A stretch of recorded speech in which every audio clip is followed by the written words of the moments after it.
quand même ce gouvernement qui a fait que l'école béninoise marche mieux maintenant. Le capital humain, vous en parliez. En quoi vous avez des années scolaires régulières, normales. Les enfants, en supprimant le droit de grève. S'il vous plaît. Oui. Vous regardez un mal pour 10 biens. Vous savez très bien l'expression. Oui. Un mal pour un bien. Oui. Et si vous avez un mal pour 10 biens, c'est encore meilleur. Le droit de grève, on en a tellement joué que Dr Boniaï a dit, ça c'est quelle démocratie? C'est une démocratie Nescafé. Oui. Vous avez oublié? On se rappelle. Et il a martelé 3 fois. Oui. Nescafé, Nescafé, Nescafé, pour dire que a fonctionné comme on le faisait avec cette démocratie-là, elle ne nous conduisait nulle part. Il avait ajouté même, une démocratie qui ne nourrit pas son homme, c'est un poison pour le peuple. Il nous faut le renouveau économique, en plus du renouveau démocratique. Pour faire le renouveau économique dans un contexte comme le nôtre, si vous n'engagez pas la transformation structurelle de l'économie, comme on est en train de faire depuis quelques années, c'est en vain que vous aurez cherché le renouveau économique. Donc, on fait, l'école fonctionne mieux. L'hôpital fonctionne mieux. Monsieur Barnabas Ouroukouma, si votre épouse a le bonheur de porter votre enfant et qu'elle est à terme, aujourd'hui elle va dans n'importe quel centre de santé public, elle sera traitée dignement comme une femme béninoise. Absolument. Personne ne lui dirait, madame, nous sommes en grève, vous pouvez rentrer chez vous, même si on la voit en travail, et que sa vie et celle de son enfant sont menacées, ça se passait avant ça. C'est mettre l'accent sur le capital humain que de permettre aux gens, dans les hôpitaux, dans les écoles, d'avoir accès aux services sociaux de base. C'est ça aussi qui fait que dans le prolongement, nous avons mis en place l'assurance pour le renforcement du capital humain. Ce grand projet, au sein duquel il y a une dimension assurance maladie universelle, dont la phase de généralisation est en cours actuellement. Nous avons fait une phase pilote. Nous avons, dans ce cadre-là, recensé à travers tout le pays les Béninois qui sont considérés comme pauvres extrêmes, c'est-à-dire, au terme des Nations Unies, ceux qui n'ont pas $1 par jour pour se donner au moins un repas. Pauvres extrêmes. Les pauvres non extrêmes, ceux qui peuvent s'offrir au moins un repas, mais qui ne sont pas sûrs d'en avoir un deuxième ou un troisième.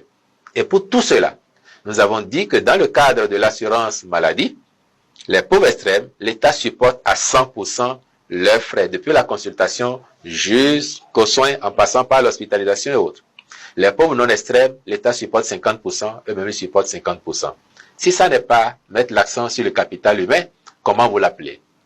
Nous avons, parce que l'école publique fonctionne mieux, nous avons redonné vie et amplitude au programme des cantines scolaires, qui a existé sous le général Kérékou, qui a existé sous le président Yahi, mais quand vous faites le bilan, par exemple, sous le président Yahi, les cantines scolaires par an, c'était 1 milliard de francs CFA pour toute l'année.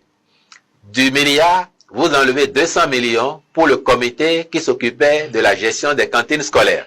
Il reste 800 millions pour 200 000 enfants ou un peu plus impactés à l'époque dans 1500 écoles.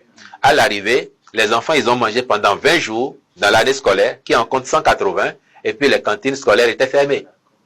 Depuis 2016 que le président Patrice Talon est là, avec les réformes que nous avons faites, les cantines scolaires ouvrent le jour de la rentrée des classes, travaillent sans discontinuer jusqu'au jour des vacances.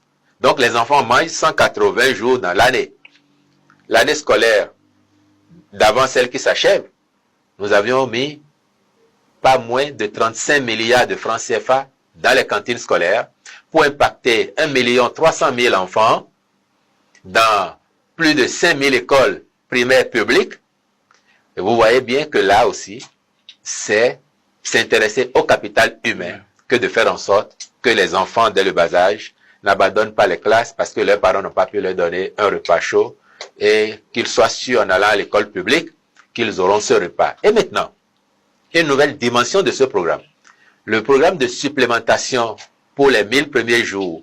Parce que tous les spécialistes de la santé humaine et infantile en particulier vous diront que l'essentiel du potentiel cognitif de l'enfant se met en place de sa conception jusqu'à ses 2 ans, un peu plus, donc les 1000 premiers jours. Et nous ne sommes pas sûrs, en regardant les pratiques, nous le savons d'ailleurs, que la nutrition n'est pas toujours optimale pour ces enfants. Et nous avons décidé maintenant de mettre un programme en place pour soutenir les femmes enceintes déjà et les enfants pendant les 1000 premiers jours à travers un apport en supplément C'est comme des additifs qu'on leur apporte pour qu'ils aient toutes les substances qui leur permettent de se développer normalement, de développer tout leur potentiel. Ça aussi, c'est s'intéresser au capital humain et c'est surtout projeter le Bénin dans l'avenir en disant dans quelques années, nous aurons des enfants bien portants qui ont toutes leurs capacités et qui peuvent prendre en charge les questions de développement de notre pays. Alors, tout à l'heure, vous parliez de risques que le chef d'État a pris à oser. Et l'un de ces risques, c'est qu'il a, qui donne aujourd'hui l'impression de mettre plus l'accent sur les infrastructures, sur une ville belle, un Bénin beau. On voit à Cotonou tout ce qui est déployé comme infrastructure, tant sur le plan routier que d'autres plans. Dites-nous, est-ce que vous ne craignez pas que vous allez beaucoup plus sur les infrastructures et oublier le capital humain, les hommes qui doivent quand même bien manger pour aller vendre dans un marché, qui doivent être rassasiés pour conduire sur une route. Vous n'avez pas cette impression que vous abondez beaucoup plus dans le sens des infrastructures en oubliant les populations? Pas du tout. Aucun secteur n'a été oublié. C'est le cas de dire les infrastructures. De 1960 à 2016, notre pays disposait d'un peu plus de 2000 km de routes revêtues, donc bitumées. Et la majeure partie en mauvais état, soit parce que à la conception déjà, ça n'a pas été bien fait, ou parce que très vite, ça s'est dégradé.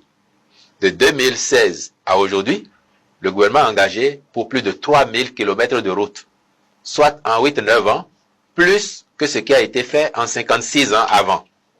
Mais ça n'est pas une raison pour considérer qu'on donne plus l'attention aux routes au détriment d'autres secteurs.